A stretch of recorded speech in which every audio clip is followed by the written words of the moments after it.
हाय दोस्तों। पिछले वीडियो के अंदर हम लोगों ने क्या देखा था? हम लोगों ने बात की थी वाउंड रोटर इंडक्शन मोटर की। उसके मैंने डिफरेंसेस आपको समझाए थे, किस तरह से वो स्क्विरल केज इंडक्शन मोटर से डिफरेंट है। और उसके बाद एक बहुत ही इंपॉर्टेंट कॉन्सेप्ट हमने समझा था, जिसे मैंने बोला था रोटर फ्रीक्वेंसी। तो वहां मैंने आपको यह प्रूव किया था, अगर स्टेटर में एफ फ्रीक्वेंसी का सोर्स लगता है तो रोटर पे कितनी फ्रीक्वेंसी इंड्यूस होती है, दैट इज एस एफ। यहां एस क्या था? एस थी अपनी स्लिप, जिसका मतलब था रिलेटिव स्पीड की per unit value, NS minus NR by NS.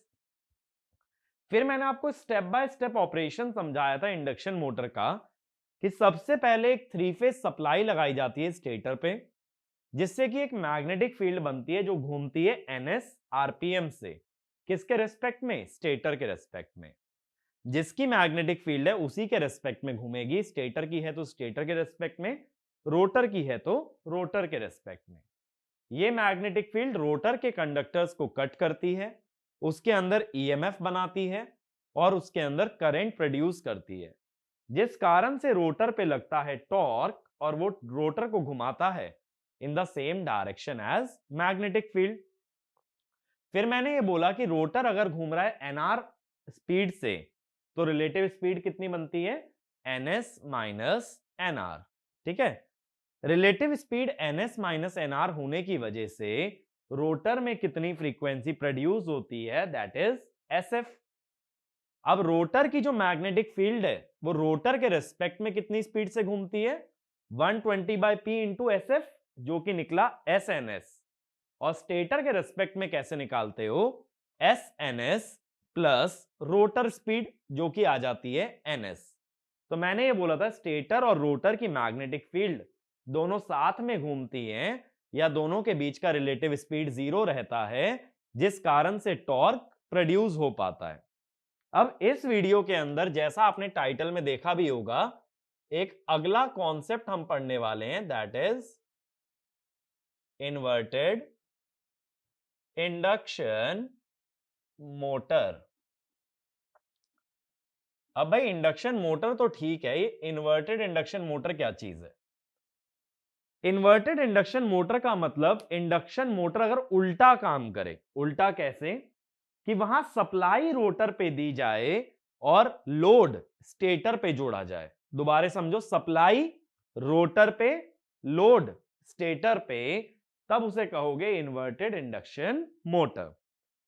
Inverted induction motor को एक और नाम से जानते हैं, रोटर फेड इंडक्शन मोटर।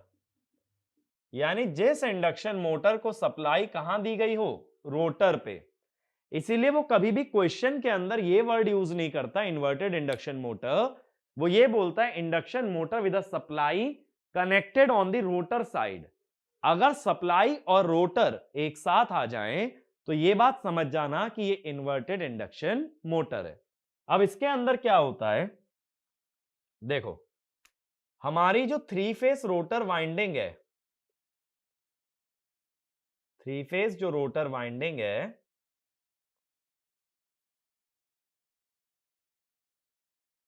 ये किससे कनेक्टेड होती है? स्लिप रिंग से कनेक्टेड होती है ना।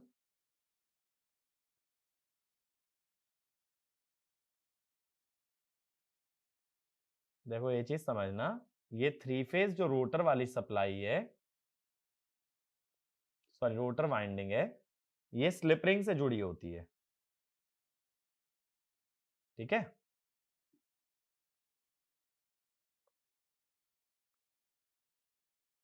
अब ये जो स्लिप रिंग का दूसरा पार्ट है जो ब्रश से जुड़ा है, इसको हम जोड़ देते हैं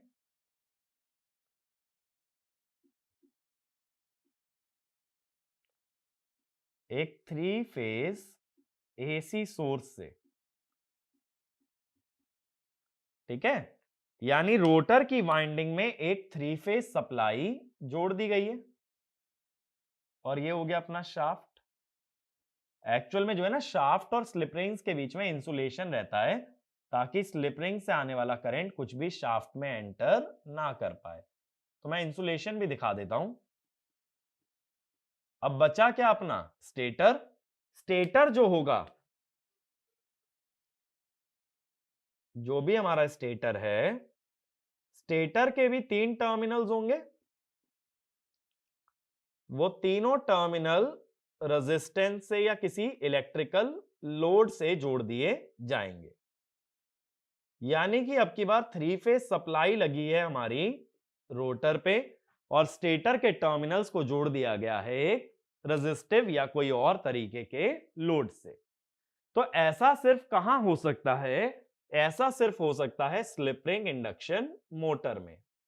स्क्विरल केज इंडक्शन मोटर में तो ये पॉसिबिलिटी बनती ही नहीं है, क्योंकि वहां रोटर के टर्मिनल्स बाहर नहीं निकाले जा सकते। स्क्विरल केज में तो रोटर क्या है, रॉड्स है ना, तो रॉड्स के टर्मिनल कैसे बाहर निकाल लोगे? लेकिन स्लिप रिंग इंडक्शन मोटर में तीनों वाइंडिंग के जो टर्मिनल्स बाहर आ रहे हैं, किसकी मदद से? स्लिप रिंग की मदद से। उस पे 3 फेज एसी सप्लाई जोड़ दी गई है। ठीक है, तो एक पॉइंट ये लिखना, when an induction motor is supplied by a 3-phase AC source on the rotor side and stator terminals are short circuited through resistances, the induction motor is called as inverted induction motor or rotor fed induction motor. अगला point, this configuration is only possible for slip ring induction motor and not for squirrel cage induction motor. ठीक है, सिर्फ slip ring में ही चलता है। यहां तक बात क्लियर हुई? अब इसकी कहानी, इसका ऑपरेशन समझते हैं। सबसे पहले स्टेप बाय स्टेप समझते चलना, थोड़ा सा विजुअलाइजेशन मुझे तुम्हारी साइड से जरूरत पड़ेगी। कोशिश अपनी पूरी करेंगे विजुअलाइज करवाने की, लेकिन थोड़ा सा यार एफर्ट ना तुमको भी डालना पड़ेगा चीजों को विजुअलाइज करने में, वरना एंड तक ये प्रॉब्लम फंसी रह जाएगी। बस थोड़े टाइम के लिए, अगले आधे घंटे के लिए, अगले 20 मिनट के लिए बहुत ज्यादा तुम फोकस कर लो 100%, बहुत अच्छे से इसका ऑपरेशन क्लियर होगा। स्टेप 1 देखो, अब पहले स्टेप में क्या किया, a 3-phase AC source of F frequency is connected on rotor। अब रोटर 3 फेज है, उसकी तीनों वाइंडिंग 120 डिग्री पे रखी हैं, तो इससे होगा क्या, rotor produces a rotating magnetic field। rotor produces a rotating magnetic field that rotates at ns rpm with respect to rotor। ns क्या है, 120 f/p। देखो मैंने ये चीज पहले ही बताई है, ये जो 120/p का फॉर्मूला है, ये लगाने से जो मैग्नेटिक फील्ड की स्पीड है, ये वाइंडिंग के रिस्पेक्ट में आती है। यानी स्टेटर की वाइंडिंग पे लगाओगे तो स्टेटर के रिस्पेक्ट में, रोटर की वाइंडिंग पे लगाओगे तो रोटर के रिस्पेक्ट में। जस्ट देखो उल्टा हो रहा है। एक इंडक्शन मोटर में मैंने बोला था 3 फेज एसी सप्लाई कहां लगती है, स्टेटर पे, तो उससे एक रोटेटिंग मैग्नेटिक फील्ड प्रोड्यूस होती है जो एनएस से घूमती है स्टेटर के रिस्पेक्ट में। यहां 3 फेज सप्लाई रोटर पे है, तो यहां रोटर से बनने वाली मैग्नेटिक फील्ड एनएस पे घूम रही है रोटर के रिस्पेक्ट में। ठीक है, अभी रोटर को स्टेशनरी मान लो, रोटर अभी नहीं घूम रहा।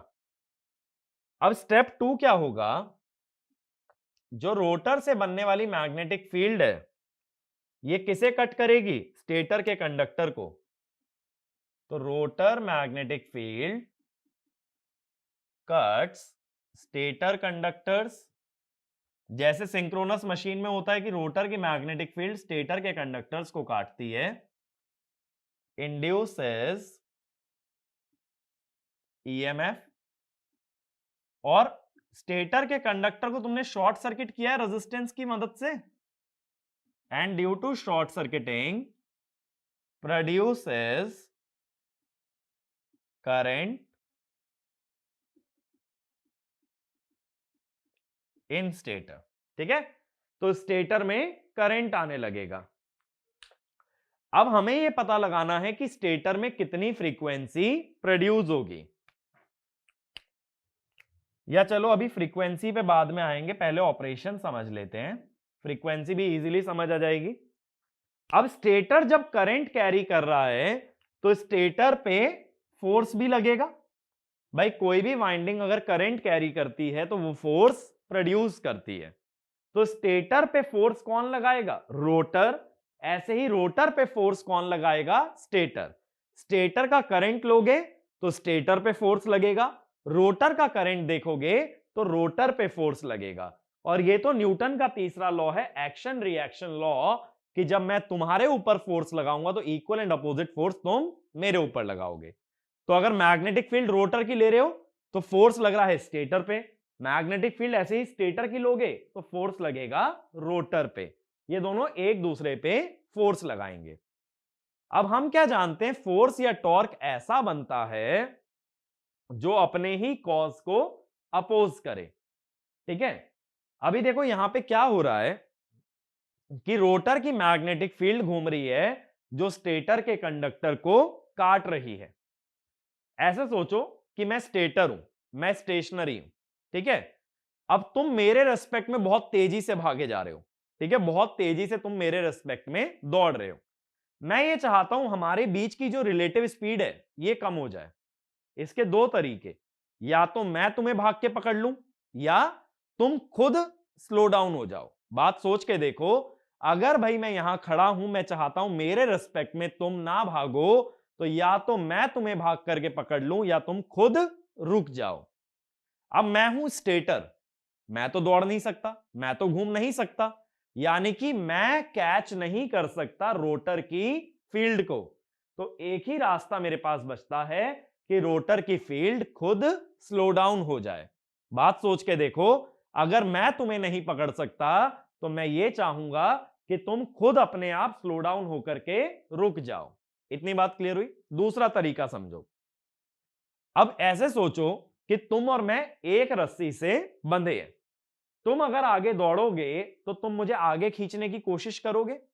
ऐसे ही जब रोटर की मैग्नेटिक फील्ड आगे घूम रही है तो स्टेटर के कंडक्टर को भी आगे खींचने की कोशिश करती है। स्टेटर के कंडक्टर को अगर आगे खींचने की कोशिश करेगी तो स्टेटर का कंडक्टर तो आगे नहीं जा पाएगा, बट उतना ही फोर्स वो रोटर पे लगाएगा और रोटर को पीछे खींचेगा, ठीक है। ऐसे सोचो जैसे दो बॉडीज हैं, थोड़ा मैकेनिक्स के टर्म में समझा रहा हूं फिर और अच्छे से समझते हैं। देखो ये दो बॉडीज हैं, ये v वेलोसिटी से आगे जा रही है, बीच में ऐसे मान लो एक रॉड है। अब ये रॉड क्या कोशिश करेगी? इसको आगे खींचने की, लेकिन at the same time opposite force इस पे भी लगाएगी। तो दो चीजें हो सकती हैं, या तो पीछे वाला ब्लॉक आगे जाने लगे या तो आगे वाला ब्लॉक स्लो डाउन होने लगे। यही चीज मैं कह रहा हूं स्टेटर रोटर के बीच में, यह है रोटर की मैग्नेटिक फील्ड। अब या तो स्टेटर उतनी ही स्पीड से दौड़ने लगे या रोटर की मैग्नेटिक फील्ड स्लो डाउन होने लगे। ऐसे सोचो, अब देखो एकदम ड्रॉ करके भी समझते हैं, एक बार ड्रॉ करके भी समझाता हूं।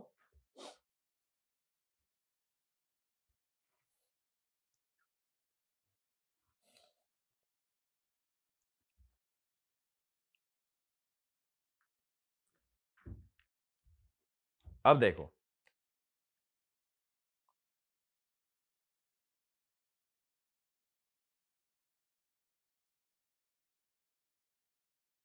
ये बन गया अपना स्टेटर, ये बन गया अपना रोटर। अब मैं कह रहा हूं देखो रोटर पे मान लो एक कंडक्टर है ऐसे, ठीक है। तो ये मैग्नेटिक फील्ड कैसी बना रहा है? अपवर्ड्स बना रहा है।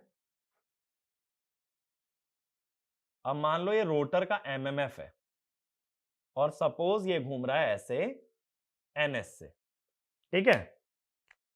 तो रोटर के अंदर ये बन गया साउथ और ये बन गया नॉर्थ, ठीक है भाई। अब यहां एक कॉइल ले लो स्टेटर पे, अब ये मैग्नेटिक फील्ड एनएस से लेफ्ट में घूम रही है, तो तुम ये भी तो कह सकते हो कि ये कंडक्टर एनएस से राइट में घूम रहा है।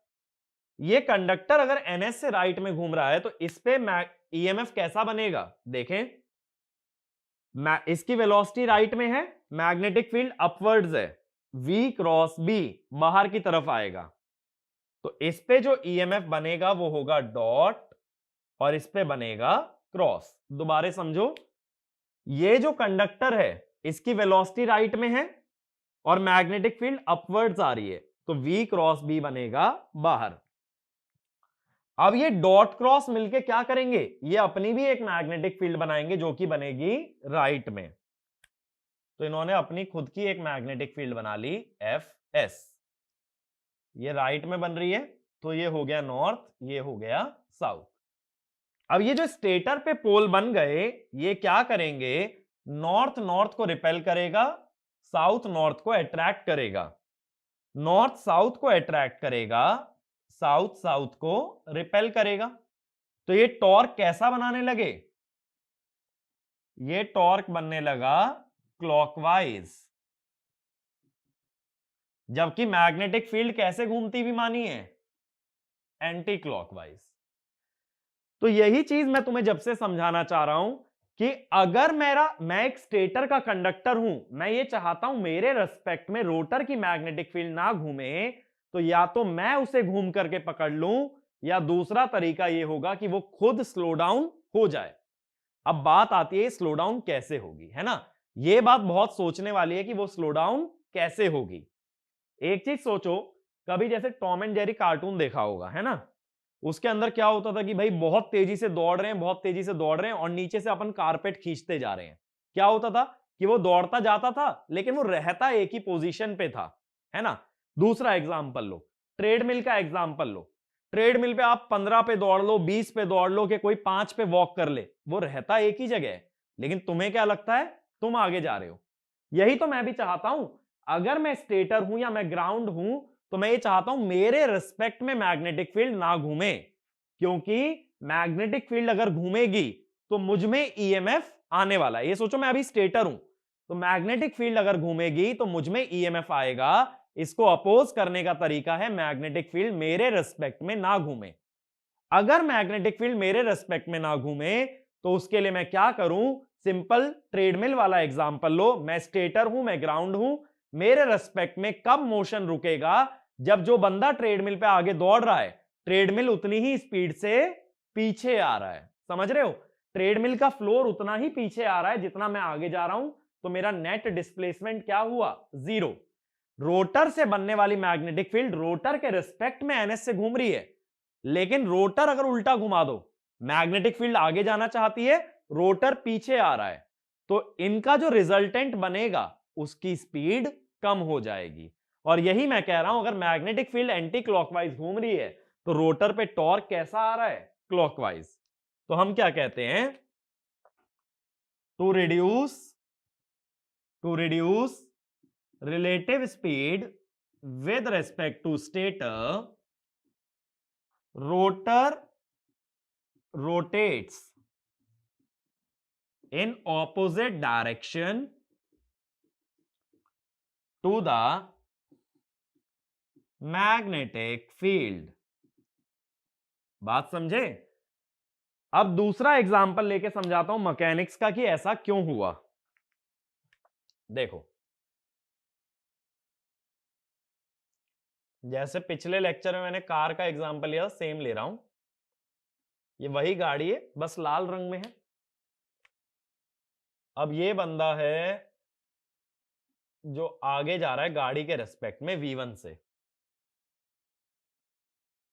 ये हूं मैं,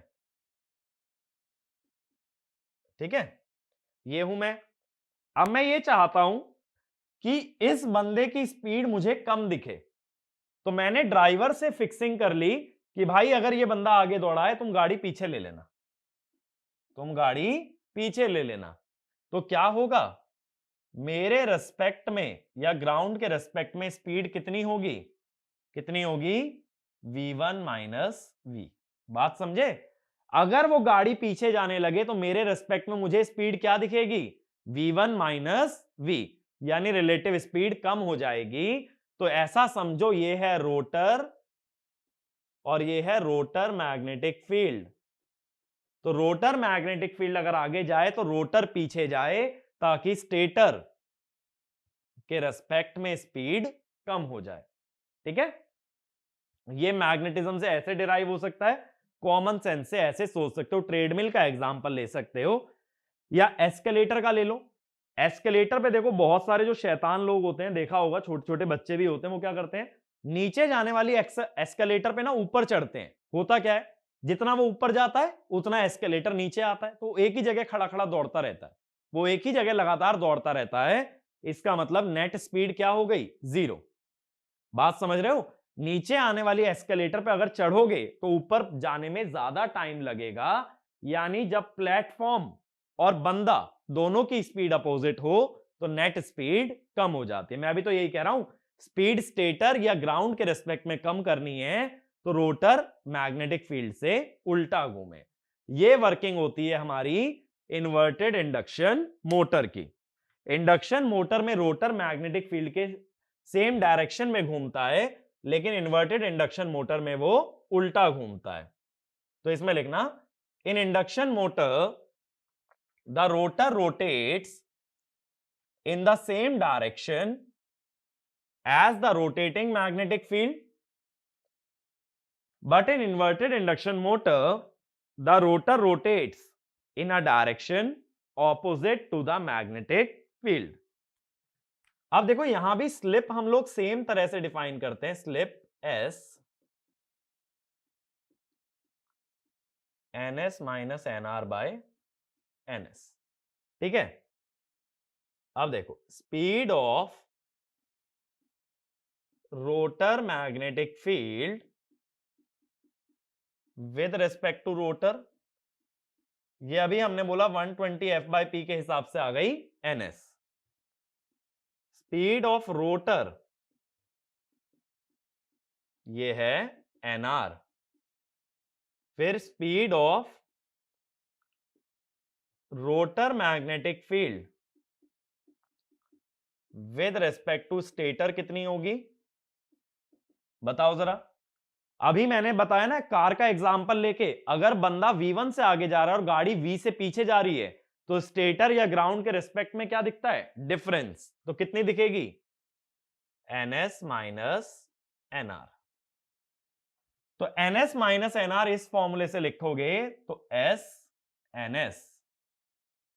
अब फ्रीक्वेंसी इंड्यूस्ड इन स्टेटर, इस बार सप्लाई रोटर पे है तो इंडक्शन किस पे चलेगा, स्टेटर पे।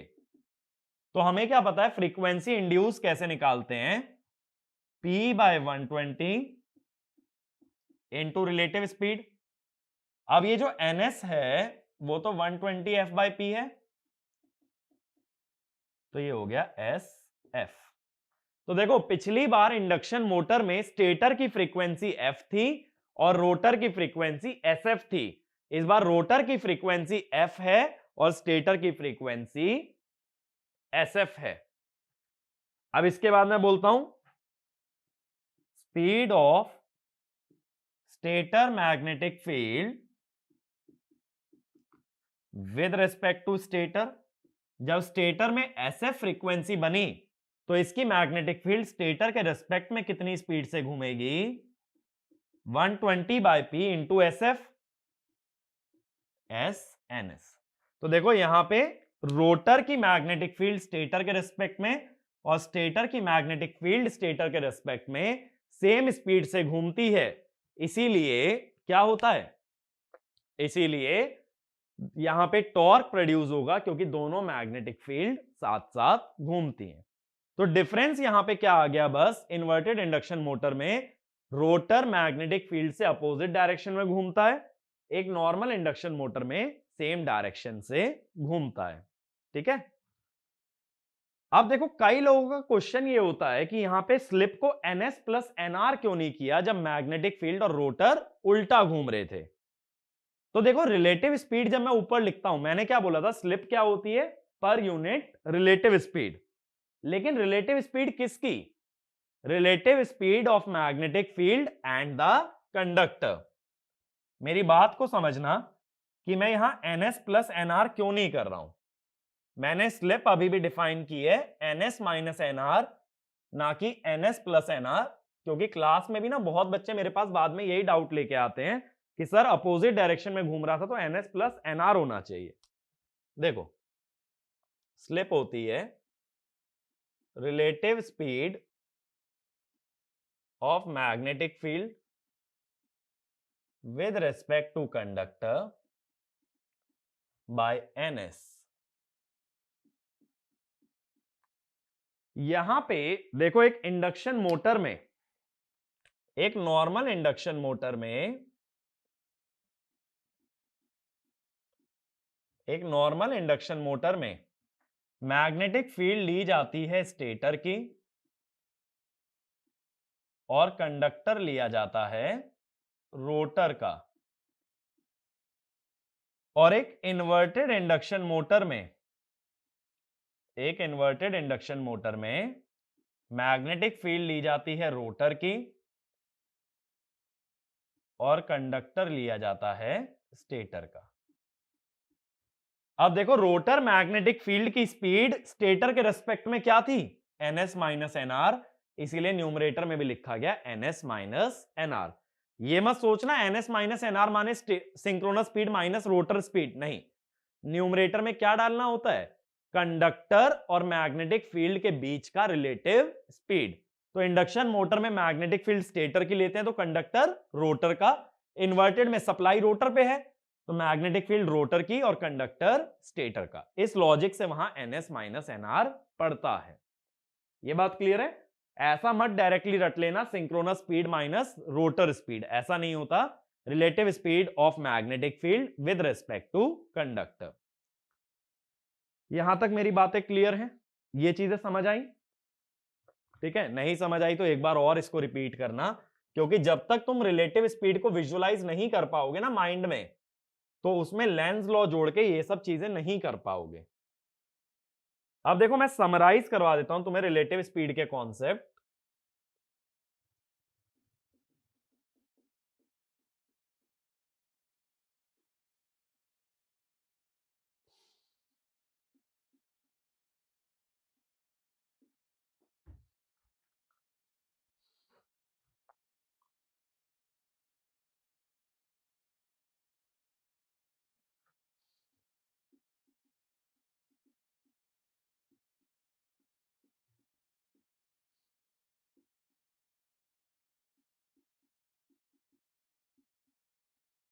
देखो, हमारे पास चार चीजों की स्पीड हो सकती है: stator, rotor, stator magnetic field और रोटर मैग्नेटिक फील्ड।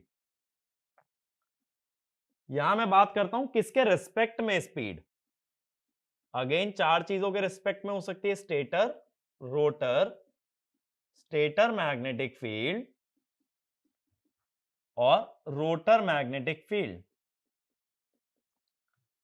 अब एग्जाम के लिए याद क्या करना है?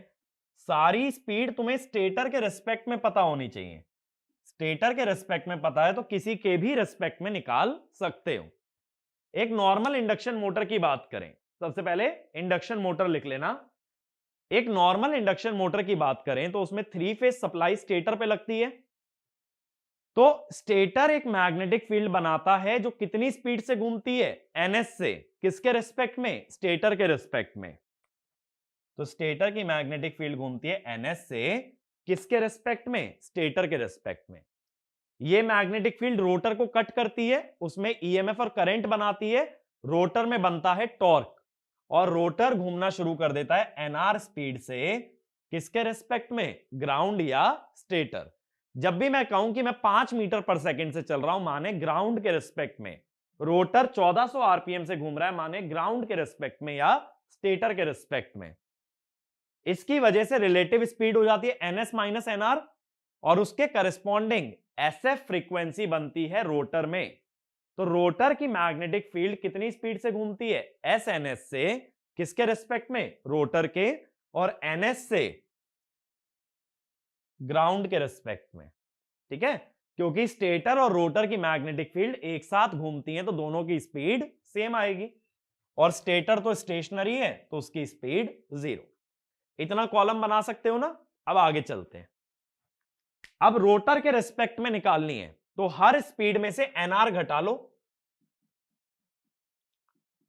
Minus NR 0, NS minus NR, NS minus NR होता है SNS, again NS minus NR,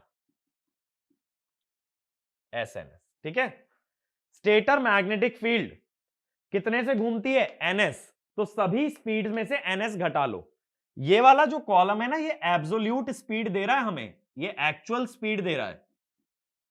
अब किसी के भी रेस्पेक्ट में अगर स्पीड निकालनी है, मान लो मैं कह रहा हूं एक गाड़ी 10 मीटर पर सेकंड से जा रही है, पीछे वाली गाड़ी 5 मीटर पर सेकंड से आ रही है, तो पीछे वाली गाड़ी से आगे वाली की स्पीड क्या है, क्या होगी, जल्दी बताओ। आगे वाली 10 मीटर पर सेकंड से जा रही है, पीछे वाली 5 से आ रही है, तो इस गाड़ी में बैठ के देखूं तो आगे वाली कितनी से जा रही है, 10 माइनस 5। ठीक है, 5 मीटर पर सेकंड। और देखो इसका ना एक इंटरेस्टिंग एप्लीकेशन क्या होता है, अभी रिसेंटली जो है मैंने थोड़ा सा ना ड्राइविंग वगैरह स्टार्ट किया है, तो बाइक वगैरह चलाना शुरू किया है। तो क्या होता है, मैंने क्या एक चीज इंटरेस्टिंग ऑब्जर्व की कि मान लो अगर ट्रैफिक ना बहुत तेजी से जा रहा है, तो अगर आप भी 60 या 80 या 100 की स्पीड पे भी चला रहे हो ना, तो आपको महसूस नहीं होता। क्यों? क्योंकि आपको जो ऑब्जर्व हो रही है ना, वो आपकी एक्चुअल स्पीड नहीं हो रही। आप और व्हीकल्स को देख रहे हो तो आपको सिर्फ रिलेटिव स्पीड दिख रही है, और रिलेटिव स्पीड तो कम ही आएगी। इसीलिए जितने भी जो फास्ट बाइकर्स वगैरह होते हैं ना, इनको स्पीड इतनी ज्यादा महसूस नहीं होती, क्योंकि उस समय पे सभी लोग तेज चला रहे हैं। जब सभी लोग तेज चला रहे हैं तो आपको स्लो दिखेगा सबका मोशन, और आप इजीली उसको नेविगेट कर सकते हो। वापस आते हैं अपने डिस्कशन पे। ये सारी स्पीड है ग्राउंड के रिस्पेक्ट में, तो अगर अब रिलेटिव स्पीड चाहिए तो सब्ट्रैक्शन से आएगी। अब किसके रेस्पेक्ट में चाहिए, स्टेटर मैग्नेटिक फील्ड, वो खुद कितने से घूम रही है, एनएस, तो सब में से एनएस सब्ट्रैक्ट कर दो, तो क्या आया, माइनस एनएस, इधर एनआर माइनस एनएस, 0 0। ठीक है। माइनस साइन का मतलब है उल्टी दिशा में, अगर मैग्नेटिक फील्ड क्लॉकवाइज तो माइनस का मतलब एंटी क्लॉकवाइज। ठीक है, इतनी बात क्लियर हुई। अब with respect to rotor magnetic field देख लो, रोटर मैग्नेटिक फील्ड खुद एनएस से घूम रही है, फिर सब में से एनएस सब्ट्रैक्ट कर लो,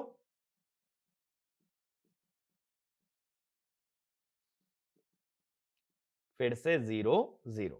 यानी इस पूरी टेबल का तुम्हें बस फर्स्ट कॉलम पता होना चाहिए।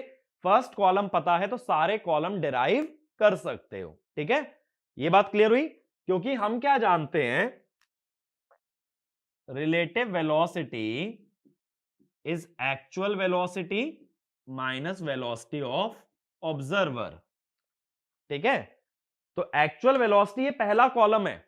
अब जिस किसी के रिस्पेक्ट में निकालनी है उसकी वेलोसिटी को सब्ट्रैक्ट कर दो। बात क्लियर हुई। ठीक है, ये नॉर्मल इंडक्शन मोटर का केस हो गया। अगला लिखो inverted induction motor. Inverted induction motor, same table inverted induction motor के लिए बनानी है।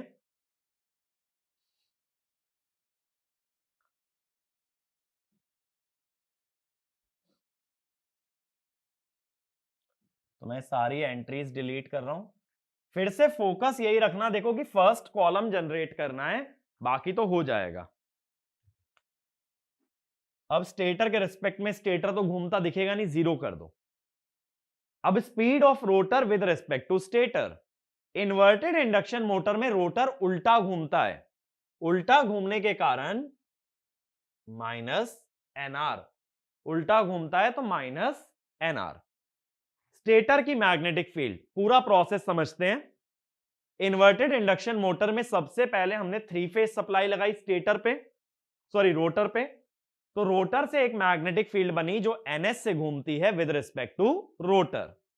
इस मैग्नेटिक फील्ड ने स्टेटर को कट किया, उसमें ईएमएफ बनाया, और रोटर पे फोर्स लगा लेकिन उल्टी डायरेक्शन में, तो रोटर घूमने लगा उल्टी डायरेक्शन में एनआर से। तो मैग्नेटिक फील्ड की रिजल्टिंग स्पीड क्या आ गई, ns माइनस एनआर, देखो ns माइनस एनआर यानी एसएनएस,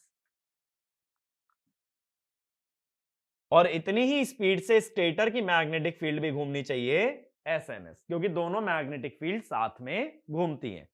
एब्सोल्यूट स्पीड आ चुकी है, बस क्या फर्क आया है, रोटर उल्टा घूम रहा है और स्पीड मैग्नेटिक फील्ड की एनएस की जगह हो गई है एसएनएस। अब इस पे आ जाओ, रोटर के रेस्पेक्ट में चाहिए, जिसके रेस्पेक्ट में चाहिए उसकी स्पीड सब्ट्रैक्ट कर लो। 0 minus minus NR, NR 0, S N S plus NR, ये हो जाएगी एनएस और ये भी हो जाएगी एनएस। स्टेटर मैग्नेटिक फील्ड के रिस्पेक्ट में कितने से घूम रही है, एस एन एस, तो 0 minus S N S minus S N S minus NR minus S N S minus N S, S N S minus S N S 0, S N S minus S N S 0।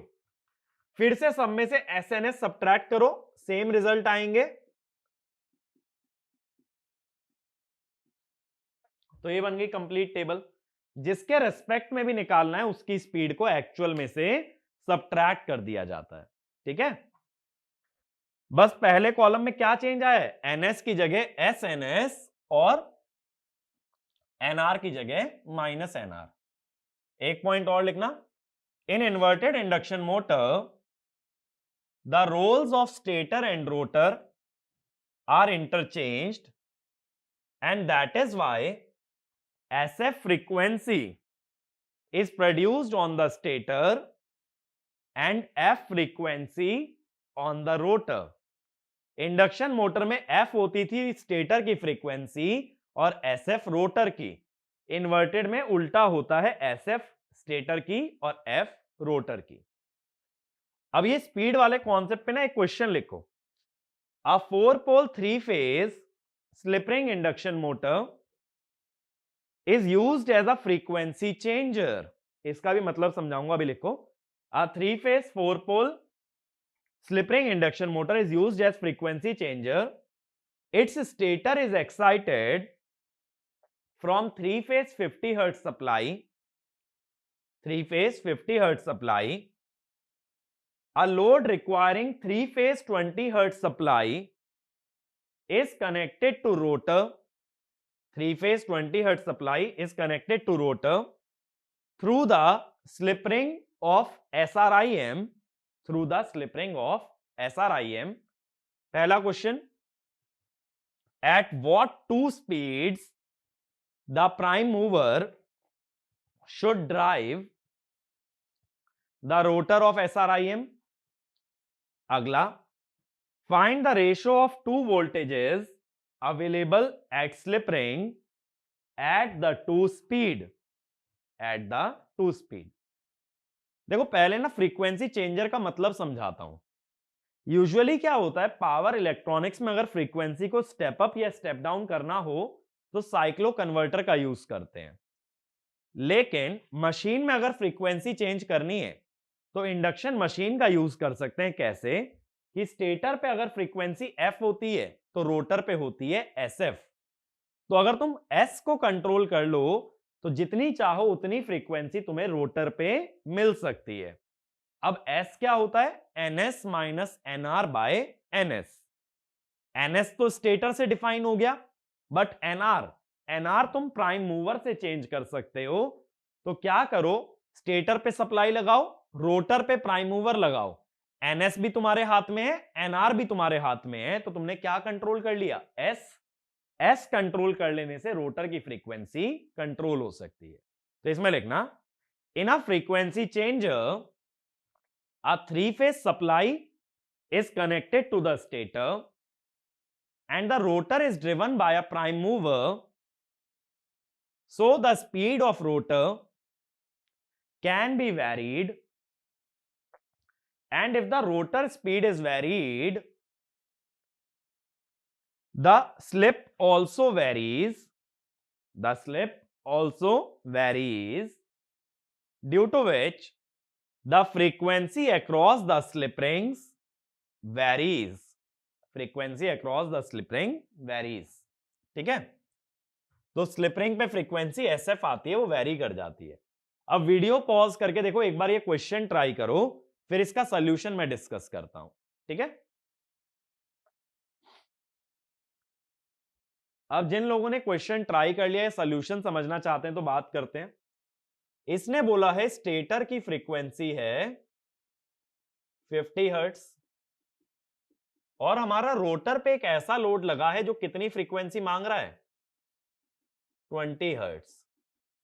Rotor की frequency हमेशा s times stator frequency होती है, तो slip कितनी हो गई 20/50 यानी कि 0.4, इतनी स्लिप आ गई। अब इसमें क्या होता है, स्लिप को ना पॉजिटिव नेगेटिव दोनों ले लेते हैं, क्योंकि नेगेटिव स्लिप का मतलब नेगेटिव फ्रीक्वेंसी नहीं होता, क्योंकि नेगेटिव फ्रीक्वेंसी क्या ही करेगी, साइन के अंदर अगर ओमेगा नेगेटिव भी रख दोगे तो उससे नेगेटिव साइन बाहर आ जाएगा। जैसे sine of minus omega T क्या है, माइनस साइन ओमेगा टी। तो माइनस सिर्फ फेज शिफ्ट बताता है, तो जब ऐसा क्वेश्चन आए तो स्लिप की दो वैल्यू लोगे, प्लस और माइनस। यहां से ns निकाल लेंगे, कितने पोल बताएं, 4, 1500 आरपीएम। nr को लिख सकते हो ns इंटू 1 माइनस एस। ये कहां से आया, स्लिप की डेफिनेशन से। स्लिप होती है ns minus nr by ns, उससे nr निकालोगे तो यही आएगा। अब देखो इसकी दो वैल्यू हो सकती हैं, स्लिप को 0.4 रख दो 900 आरपीएम और स्लिप को माइनस 0.4 रख दो 2100 आरपीएम, ठीक है। ये हो गई रोटर की स्पीड। रोटर की दो स्पीड्स पॉसिबल है, 900 और 2100, तो प्राइम मूवर इसको दो स्पीड पे घुमा सकता है, आइदर 900 आरपीएम और 2100 आरपीएम। अब देखो क्या होता है, ये ईएमएफ इंड्यूस जो होता है सेकंड पार्ट के लिए, वो 4.44 into F rotor into N PH into five into K W होगा। अब जो रोटर की फ्रीक्वेंसी है वो है तो 20 हर्ट्ज ही ना, स्लिप भले ही प्लस 0.4 हो या माइनस 0.4 हो, इसलिए दोनों ही केसेस में ईएमएफ का रेशियो बनेगा 1। तुम स्लिप की वजह से माइनस साइन लगा सकते हो, -1, बट माइनस साइन सिर्फ क्या बताएगा तुम्हें, फेज शिफ्ट ऑफ 180 डिग्री। अभी ईएमएफ का फॉर्मूला हम आगे पढ़ने भी वाले हैं, तो अभी इसको ज्यादा माइंड मत करो। बस मैंने क्या है, जो सिंक्रोनस में पढ़ते थे 4.44 FN5, उसमें रोटर के ईएमएफ के लिए फ्रीक्वेंसी किसकी यूज की है, रोटर की। रोटर की फ्रीक्वेंसी कितनी है, 20 हर्ट्ज, तो मैंने बोला दोनों में 20 आएगी तो रेशियो में 1 आ जाएगा, ठीक है। या तो -1 लिख देना, माइनस का मतलब क्या हुआ, दोनों ईएमएफ में फेज शिफ्ट आएगा 180 डिग्री का, ठीक है। तो ये क्लियर है स्पीड्स वाला कॉन्सेप्ट कि किस तरह से मैग्नेटिक फील्ड घूमती है, किस तरह से रोटर घूमता है। तो एक नॉर्मल इंडक्शन मोटर और इन्वर्टेड दोनों केसेस पता होने चाहिए। गेट के अंदर या किसी भी एग्जाम में कोई भी केस आता है तो ये रीड कर लेना, सप्लाई स्टेटर पे है या रोटर पे। स्टेटर पे हुई तो नॉर्मल इंडक्शन मोटर, रोटर पे हुई तो इन्वर्टेड इंडक्शन मोटर, ठीक है। ये हमारा कंप्लीट कॉन्सेप्ट है। इतनी नॉलेज सफिशिएंट है अगर मैं मैग्नेटिक फील्ड की बात करता हूं, ठीक है। तो आगे जो सर्किट बेस्ड बातें हैं वो हम लोग आगे करेंगे, बट इंटरनल वर्किंग के लिए इतनी नॉलेज मोर देन इनफ है। Thank you.